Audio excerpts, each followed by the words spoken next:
Well, I don't think that was appropriate, and I was offended by your comments about Caitlyn Jenner. Well, how the hell is she supposed to know she's an idiot if you don't tell her? Superstation 66. Hello, Texas Mike. Happy Halloween! What can I play for you tonight? This Castillo. Does he have a boo-boo? God damn, you could say that. But I appreciate the hell out of you calling in like that. Do you like popsicles? Yes, I do. I like strawberries. Really? I like grape. It gets a bum rap sometimes, though. So, what do you want me to play? You play Trick or Treat by Halloween? Halloween? Detroit is the Germans. Detroit. Well, thanks for calling, kid. We appreciate the support. It's been tough on us all. Neighborhood's gone to hell. Anyways, stay in school and stop pissing the bed. I'm not in school. Well, then get your ass back. Here's some Halloween. Detroit.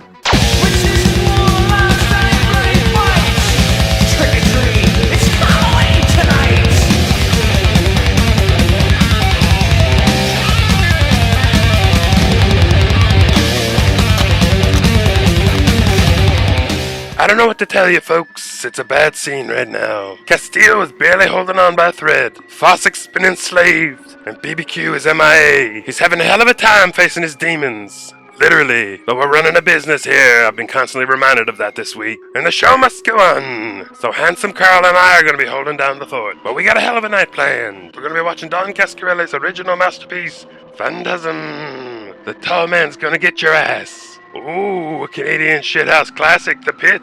When that old lady in the wheelchair gets pushed into that hole, it always puts a smile on my face. Classic. After that, we got Zombie Lake. We're watching this? Seriously.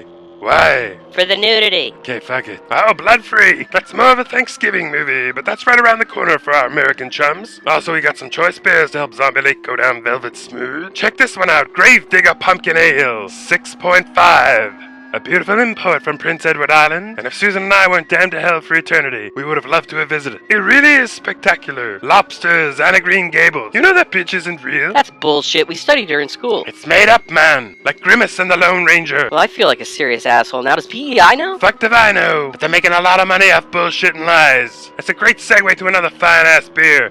Church Illuminate. 5% ale from Wolf Hill, Nova Scotia. Actually brewed in an inside Presbyterian stone church. But I don't like wine. The tannins. Oh lord, the tannins. More parishes need to switch to beer. It obviously works. And it's fucking delicious. And at 5% you can drink about 7 talls at the family barbecue or church picnic and still get shit done. I like it. You guys mind keeping it down? We're watching a film here. Shut up yourself, Captain Power. I got a deep rectal itch with your name written all over it. Trying to do a goddamn show here.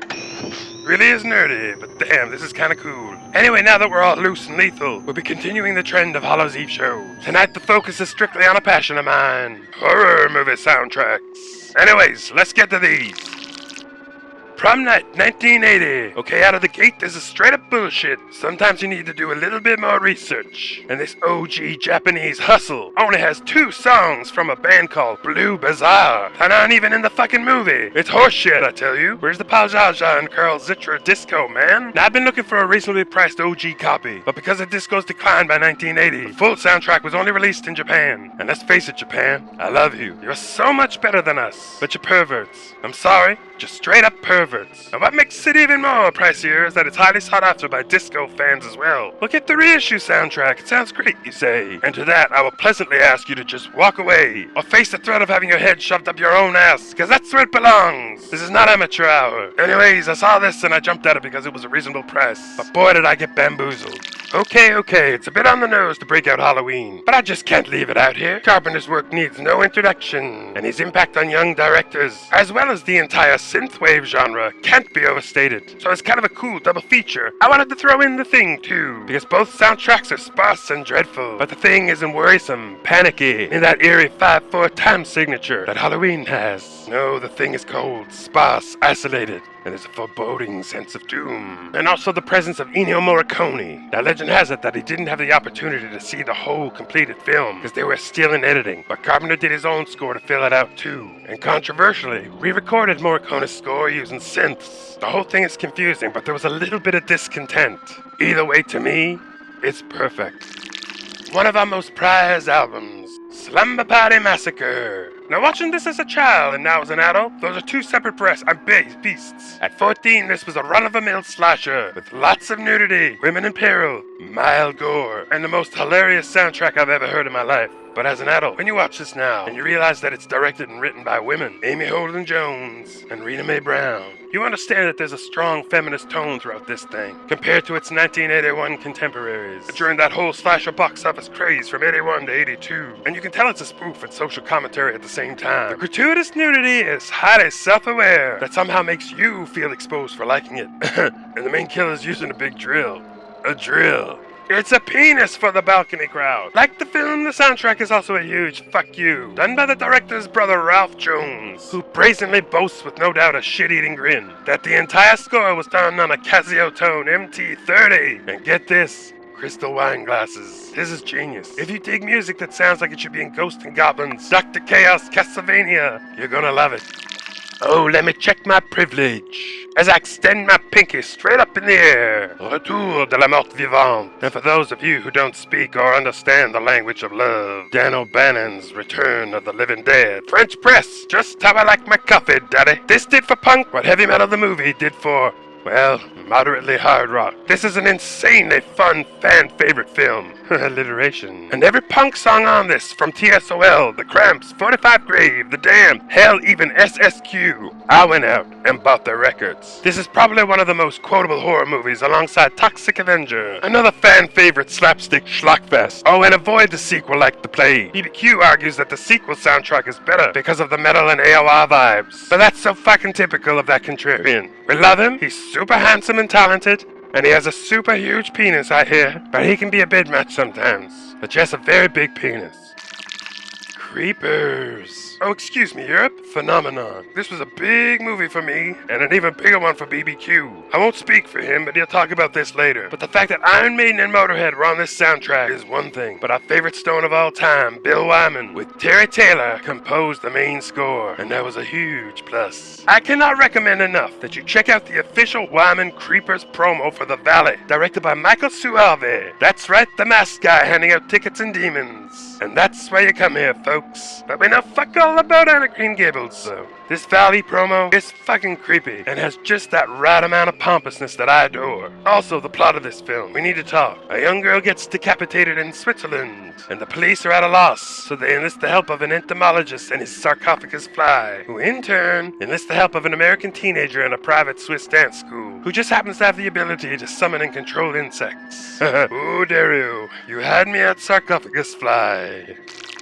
The Burning. Rick Wakeman, world-renowned keyboard player from the prog legend band Yes, was enlisted by two upstart producers from a small little production company called Miramax. Yes, the Weinstein brothers were counting on guaranteed fast cash that low-budget slashers were raking in and set out to make a Friday the 13th clone, even going as far as getting Tom Savini to do the effects. For me, artistically, head and shoulders above Friday, and even though I'm a huge fan of Harry Manfredini's scores, Wakeman here, just untouchable. That jarring piano, modulated synth attacks, it's truly unsettling, like the film itself. Now, Wakeman didn't think much of it later on, and he kind of dismisses it as for collectors only. But it's a fun listen, and the much-hated country bluegrass on side beat, I like it.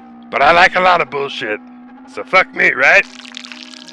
Critters! Okay, now this is one of my original 14 tapes. I'd love to have the LP, but I ain't paying what they're asking, dig? To be honest, this was purchased mainly because of my love of Terrence Mann, the definitive rum-tum tugger from Cats, Jack. This man's performance as an intergalactic bounty hunter turned 80s AOR rocker, Johnny Steele, made this soundtrack a mandatory purchase. Power of the Night is my ringtone, baby. And it is also a song that I blast into the wilderness from my iPod Nano when I'm looking to mate. Yetis, hell beasts, Lost Woodsman, I can swing either way. Now the rest of the soundtrack is super fun too. David Newman serves up a fun synth score. And there's another pop rocker on there by Shay Zero. And some of you might remember her from Kim Fowley's second all-girl band, The Orchids. This is a good one.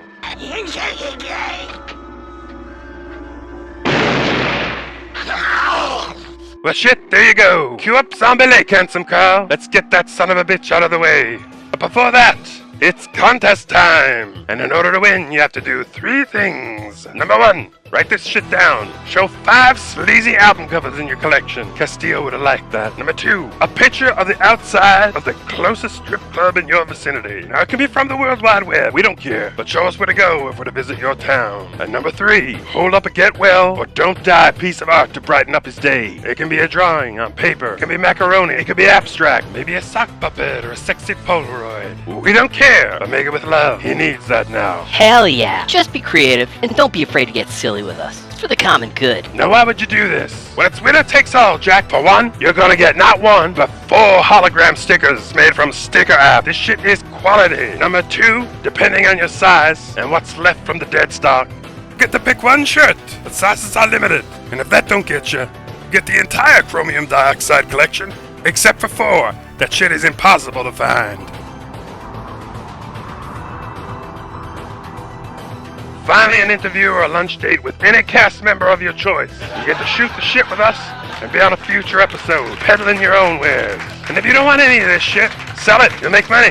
Trust me. Come on, man, the movie's starting. Oh, yeah. Fuck. Anyways, happy Halloween, my friends. And don't forget, go to hell.